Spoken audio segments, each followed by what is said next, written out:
This video is going to touch briefly on the importance of quality rehab when selling a home retail. So if you find this video helpful, take a minute and like it, please. If you have any comments on this video, other comments on things you might want to see in the future, take a minute and comment below. And don't forget to subscribe to our YouTube channel.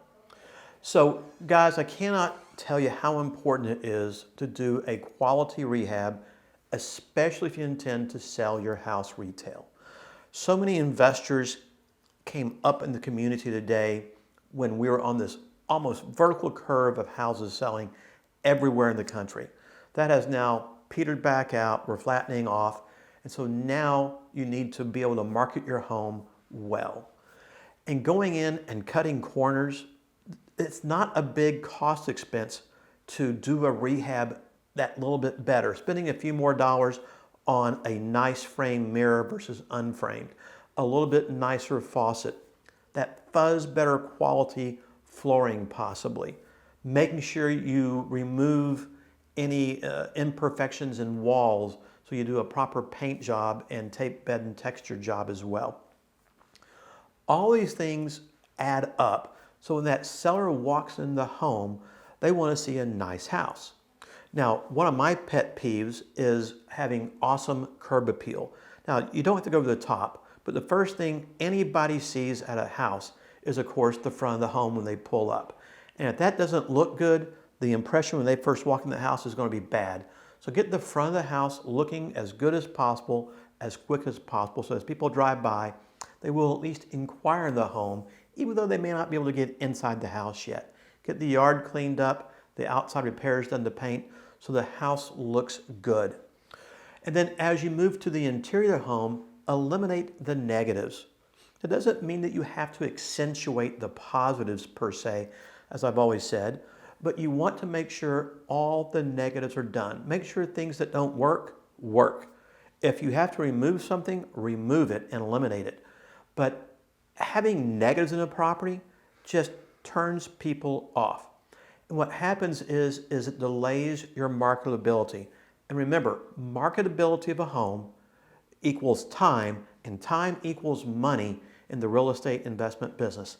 The longer a house sits on a property, you're spending at least 1% of the value of that home every month in interest carry, taxes, insurance, and basic upkeep of the property.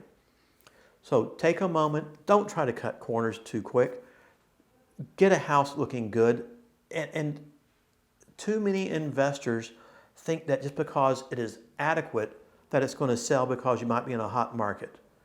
Most buyers want a good looking product, they want all the work completed. If you don't do things the right way, the house is going to sit longer, it's going to bring your price down, it's going to increase your interest carry and your expenses on the property, and our business is all about learning how we maximize profit.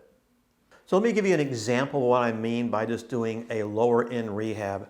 I have a client has a property right now, and first off, a downstairs hall bathroom.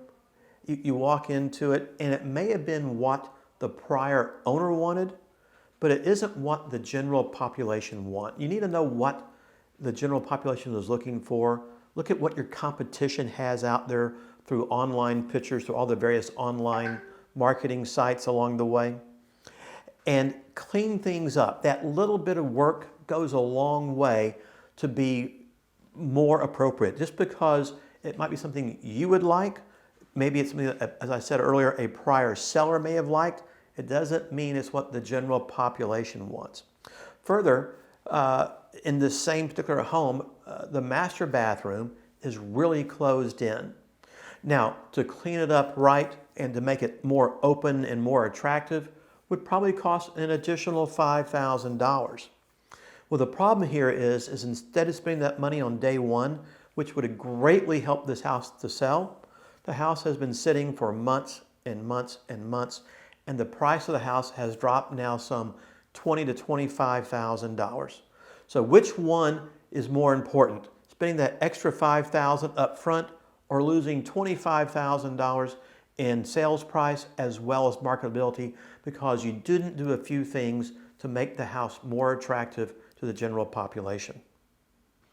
So guys, I hope you found this video helpful. If you like it, take a moment and like us.